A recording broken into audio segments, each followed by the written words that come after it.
Hello， 你好，我是莱斯，欢迎来到每周五更新的莱斯新更报第57期。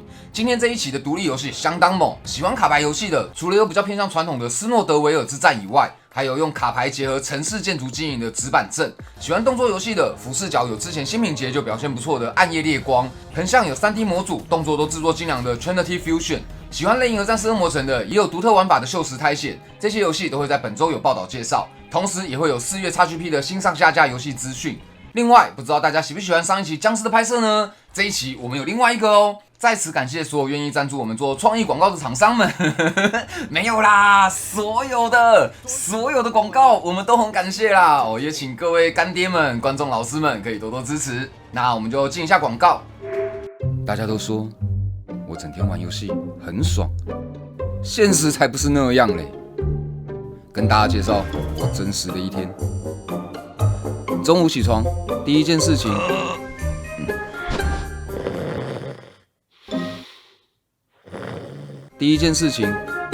先回厂商信件，接着玩游戏还要赶进度，然后疯狂写稿跟剪片。一年365天，大概都是这样。爽吗？拜托，累死了。包裹，直到某天，你的包裹才变得有点不一样。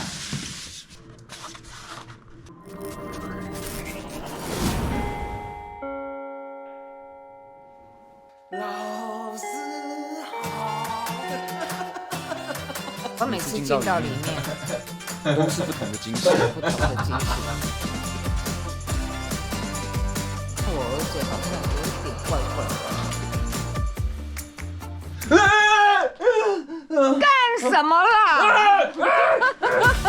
也许现实很骨感，但也可以让它很丰满。体验新现实 ，PlayStation VR2。妈妈，我带你去。破了，可以了。没事。我不要有惧高症啦！我有惧高症啦！那你看旁边。接着来到我们本月 XGP 新上架的新游戏，这次上架了6款，另外有3款 DLC 以及7款的游戏离开 XGP。第一款是非常强的开放世界游戏《模拟山羊》，这一款我也不知道为什么上个月才下架啊，怎么这个月又上了啊？厂商资料就这样提供，我也没办法。鬼线东京这一个上一次 XGP 专栏的时候有提到，认真说啊，或许游戏没有当初大家想象的那么好玩，有点失望。但是如果在 XGP 上面玩，我觉得是绝对可以。成本这种事情啊，不太可能不考虑进去。那除了考虑经济成本以外，也要考虑时间成本。最消耗你时间的毒品级游戏《回圈英雄》，将近3万篇的93%极度好评，可不是开玩笑的。拥有放置、塔防、卡牌等多种要素混合的新类型游戏，在当初啊，可是独立游戏圈的一匹毒品黑马。这一款游戏当初我也是着迷了一段时间。想看详细介绍的话，右上角资讯卡可以参考一下。这一支真的猛哦，原价买都不亏的游戏。我的总游戏时长将近是50个小时左右。那这一期上架的最重点作品，首发登陆 XGP 的是 Minecraft Legends。尽管之前做的 Minecraft Dungeon 内容不足 ，build 过少，但是大家还是对新作品 Minecraft Legends 有着极高的期待。这一款可单人可多人的全新动作战略游戏，原本拥有丰富资源和绿意盎然的生态圈，现在被朱布林所入侵，需要靠你和你的队友来抵御。虽然游戏上面写的是动作战略游戏，可是看着还是蛮有开放世界动作游戏的感觉。由于售价有破千哦，感觉会有不少人因为这一款订阅一段时间的 XGP。那最后主机版的2款 XGP U 才会有的游戏，分别是 EA Play 的年货 NHL 23冰上曲棍球，以及2012年的机甲塔防游戏 Iron Brigade。这2款电脑版的 XGP 没有办法玩哦，还好在亚洲也不算是重点作品。DLC 的部分更新了 EA Sports PGA Tour 的 EA 版，侏罗纪公园2则是多了羽毛物种包哦，总之就是多了4种哦，3只陆栖恐龙和1只会飞的爬行动物。另外，2021年发行 EA 版的太空射击 RPG 游戏 Everspace 2也已经更新到了完整版。最后下架游戏的部分，相当可惜的，《奇妙人生本色 True Colors》准备要下架这应该是近年来 SE 社最稳定评价的一支作品，而且还因为游戏内有西藏旗而辱华。由于这一款偏向选择导向的视觉小说，又是3A 售价的1790，有瞄准这一支的话，下架前玩这一支是最划算。那如果有一群朋友每个都想要省点钱的话，那有一款当时也算是有点红的红彩6号撤离禁区也是不错。这款我觉得和朋友花个2-3天玩一玩收掉也很划算。漫漫长夜 The Long Dark 也在这一次的离开名单中，一款相当红、相当好玩的开放世界公益游戏。我觉得知道它下架就好了，这款一时半刻是玩不完的。那如果前面的都不感兴趣，银河破裂者 The Reef Breaker 这一支我觉得算独立中算是猛的，玩起来有点像是早期的亿万僵尸的太空版。虽然我自己在期待很久之后玩到，我觉得有点玩不太下去，但是那个是因为我个人本来就有点讨厌太空元素。评价是破万篇的91%极度好评，大家可以参考一下。最后还有评价本来就不太好的休闲冒险游戏 Moon Glow Bay， 二战主题的回合制策略游戏 Panzer Corps 2， 还有一款看起来很不错的 The Dungeon of Nihil Book。不论是画面、系统设计和评价都蛮优秀，不过因为原价差不多是500有打折的时候174，我觉得要追尾的话，我会宁愿选奇妙人生。那接着来看看本周发售的新游戏。首先第一款斯诺德维尔之战。这是由 Deadpan Games 开发，今年的4月12号发行的一款卡牌构筑的 PVE Roguelike 类型游戏。好久不见的卡牌游戏这款的玩法也不是基本款。在故事中，荒野冰霜统一了世界，只剩下斯诺维尔德在奋战，而你是这座堡垒中的居民也是堡垒最后的防线。你可以在旅途中救援招募新遇到的英雄，挖掘一些宝藏圣物，并且把战斗后的金币拿去跟商人买物品。这些大致上就和一般卡牌游戏一样。比较特别的是它的战斗系统看起来比较重视铺单位。游戏虽然是回合制，但是有独特的步数系统。卡牌并不是每回合都会发动攻击，会需要等待一定数量的步数之后才会发动，借以控制平衡。在展示中也可以看得到，有些卡牌本身没有什么能力就比较偏向是攻击型的大炮，或是肉盾型的血牛。在经过特定的条件升级之后，还可以附加其他特殊的效果。感觉游戏应该是有点吃卡牌的搭配和卡组的联动，算是有一段时间没有出好玩的卡牌游戏。那这款可爱画风的 White Forest 感觉是一个可以被期待的游戏。第二款纸板阵由 Streetella Games 自行开发，今年的4月12号发行的一款城市建造类型的卡牌游戏。看来这个年头不但万物皆可 rogue， 要搭配上卡牌也不是不行。有什么游戏配上3选1会不好玩的呢？那在游戏中你可以透过建筑卡来建造你的城市，也会碰到许多随机的节日、灾难和任务。例如说 Fire Awareness Day 应该是消防节吧，就可以增加2张 Firefighting 卡到你的牌组。那你需要建造让汽车可以行驶的道路需要建造一些工厂来提供更多的能源，并且多种植一些树木来绿化你的环境，让居民更开心。前段时间玩卡牌的烹饪游戏，有感受到这一类的魅力，把城市建造跟卡牌融合在一起也是蛮吸引人的。第3款巨浪滔天。不知道你们会不会跟我有一样的镜头啊？我有时候光看到这一种像素风格就这种边角圆滑，看起来可爱可爱的我还完全的不知道这是在玩什么东西，就觉得这个游戏看起来很好玩。你们说这是不是有点肤浅啊？应该还好那这一款的主轴很意外的也是末日，因为地球暖化的关系，水平面会随着时间一直上升。你被迫困在一个孤岛，必须要和时间赛跑，收集资源，逆向填岛建设。目的是建造一台方舟，逃到下一个较高的岛屿安全的地方。游戏有支援主线的故事剧情，也有 roguelike 的游戏模式，搭配着拥有不同的技能的指挥官，在随机资源布局的岛屿上面挣扎。而且就算是如此恶劣的环境，你也不是一个人在奋战，有一些其他的幸存者也和你一样难过。为了让你不要在孤岛上面挣扎生存，这些幸存者会友善的来到你的岛屿，试图结束你悲惨的命运。所以如果你不想要让你的资源被其他人带去更有用的地方势必也得建造一些像是箭塔、陷阱的防御工事。虽然说看画面也不是很准，但是看画面选游戏应该大家都是会这样吧。第4款暗夜烈光，这是由 Moonlight Games 开发，今年的4月13号发行。如果说上一款看画面没有感觉，那这一次你们有感觉了吗？这一款先前在新品节有玩到，虽然没有到超级猛，但是依旧是有点期待的游戏，而且也过了1-2年调整了。这是复古像素风格的俯视角动作游戏，官方有特别讲这款是强调速度并且讲究技巧的游戏。故事是在说现在是人世的第9季，白天由人类掌管，夜晚则是怪物横行的时间。不论人类怎么努力晚上来了就是不行。那这时候有一群人叫做追击者，发现可以把黑暗的力量拿来用，而且又发明了暗夜封印，可以停止日夜的循环。听起来很棒哦，听起来很恶，总之就是出事了。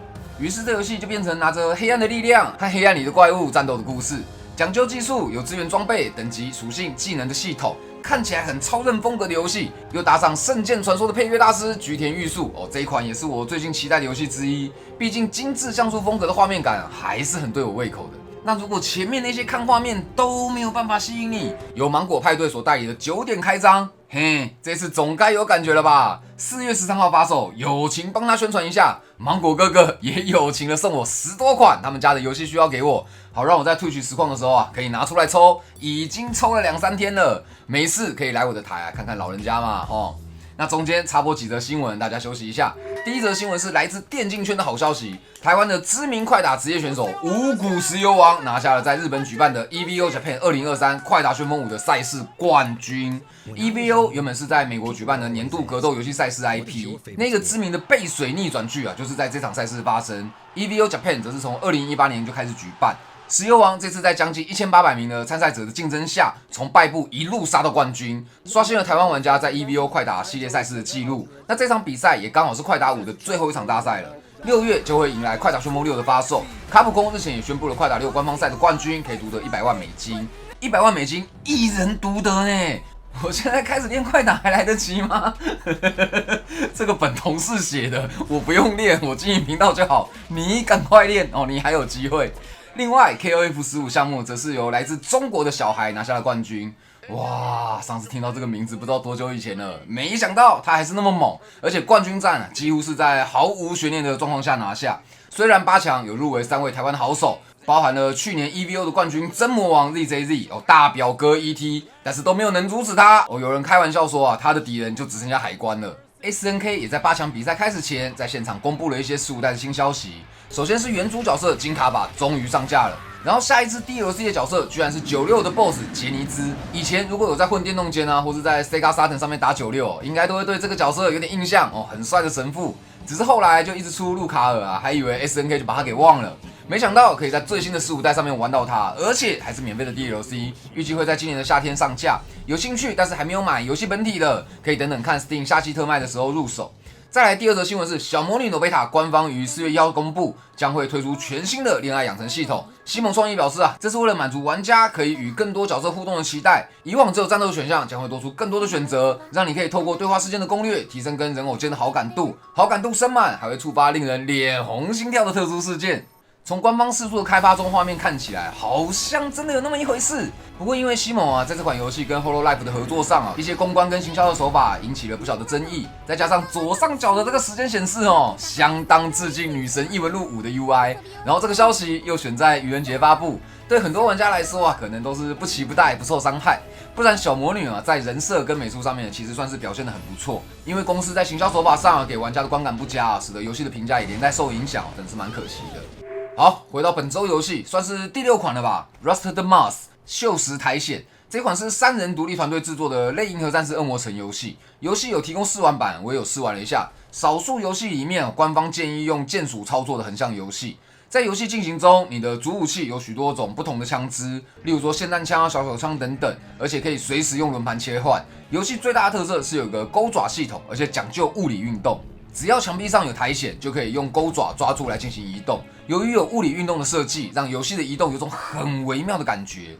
例如说，天花板上面有苔藓你可以先往下坠。当你用钩爪往上射的时候，会有一个反作用力，让你可以往上拉得更高。那原本从预告看，会觉得它角色移动很飘很浮，不好上手。但是实际玩操作感还是很不错的。对我来说，短板应该是像素风格做得有点太粗糙游戏性其实不错。那另外，虽然官方表示推荐用键鼠玩，但是我玩着玩着，我发现我还是用手把会比较习惯一点他们对于手把的操作、键位的分配也是有用心在里面。第7款预言之地 Fabledon 由 Granna Games 开发，今年的4月13号发行 EA 版。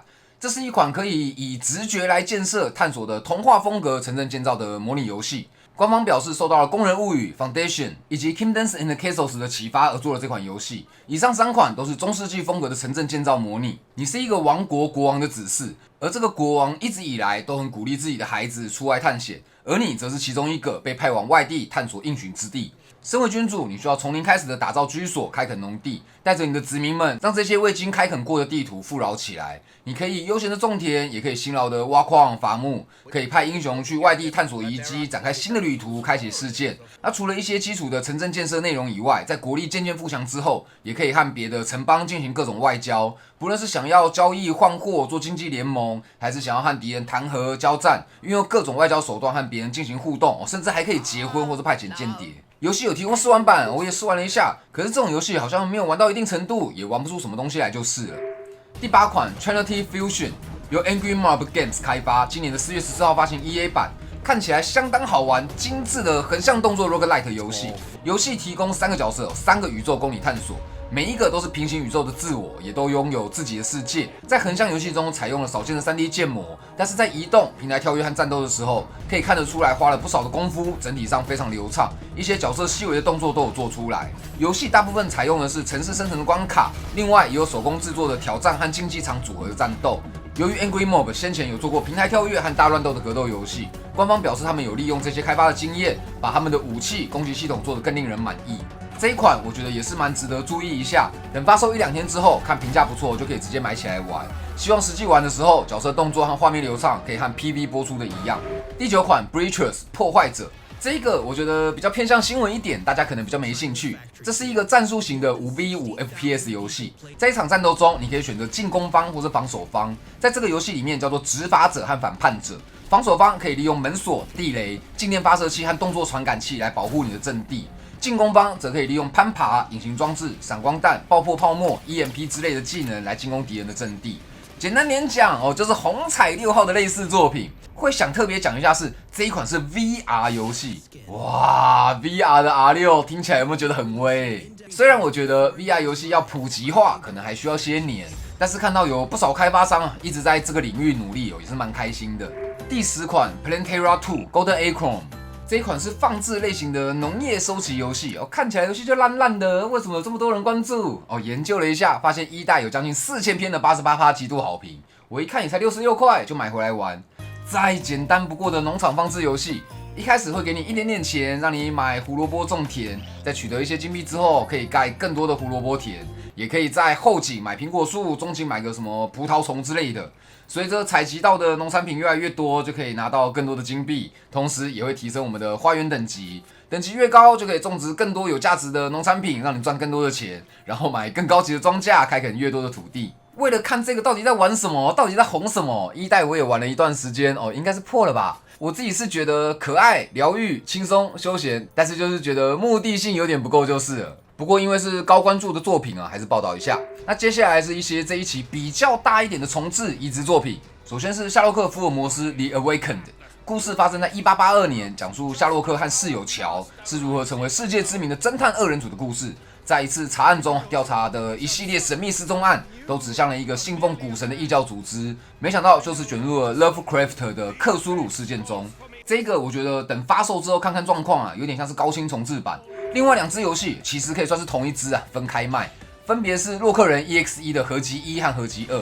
这个系列和一般横向的洛克人不一样，是角色扮演游戏。我以前不知道这个系列，是玩了独立游戏《伊甸之路》才认识，算是一个反应、观念、操作都要蛮专心的游戏类型。合集1包含了洛克人 EXE 1到3以及3 Black 4款，合集2则是洛克人 EXE 4、5、6各2版，共计6款。注意，这个看起来就是移植合集没有情怀的人可以先跳过。那最后还有几支游戏我们快速的带一下。首先 DXS Internal Matters， 这是以骷髅头为主角像素风格的动作解谜游戏，里面采用了很多电影式的拍摄方法和过场动画。虽然官方完全的没有提到搞笑、幽默等介绍的方式，但是可能是骷髅当主角的关系感觉就蛮好笑的。骷髅头戴耳机也是很可爱这一款在4月15号发售。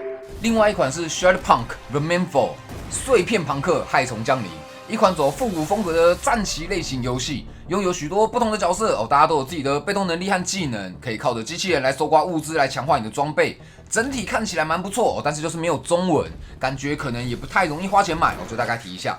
好啦，那这一次和上周一样，有蛮多有趣的游戏，像是开头的2款《斯诺德维尔之战》以及《纸板阵》，2款都是卡牌类型的游戏，分属于2种不同的游戏氛围。那喜欢动作的人，横向有 3D 风格的 Trinity Fusion， 俯视角有像素风格的暗夜烈光，2款看起来动作都蛮流畅。那暗夜烈光我也实际玩过之前的新品节，确实还不错。Rust the Moss 这一款就比较可惜了，虽然各方面都不错，但是画面解析度有点太低，游戏中的镜头也有点近。简单讲啊，就是我觉得有点丑，不然其实玩起来还不错。在萨尔达传说王国之泪发售之前，有哪些游戏是你期待的电脑作品呢？不妨在下方留言处留言让我们知道。上次 YouTube 观众留言推荐的 Pace Quest 蛮不错的，有推中，系统设计的蛮好玩，时长也蛮长的一款双摇杆射击游戏。之后有机会的话再做专片跟大家分享。另外有件事情不能做在广告里面，我稍微讲一下 PSVR 2啊，我个人已经有实际测试办理日版账号之后可装 DMM Venza 上面有很多 VR 的正版片可以买，而且也不贵。那我有一点点心得，但是就留着我 VR 片拍出来之后再一起说。体验真的是相当好，非常的近距离，非常的有代入感。唯有要注意要买片千万从新的开始买，一定要注重画质 ，VR 的画质太重要了。裤子都脱了，结果因为画质不好，头晕就真的是太糟糕了。好啦，那这一期的新跟报就到这边，我是莱斯，谢谢你看到最后，大家拜拜。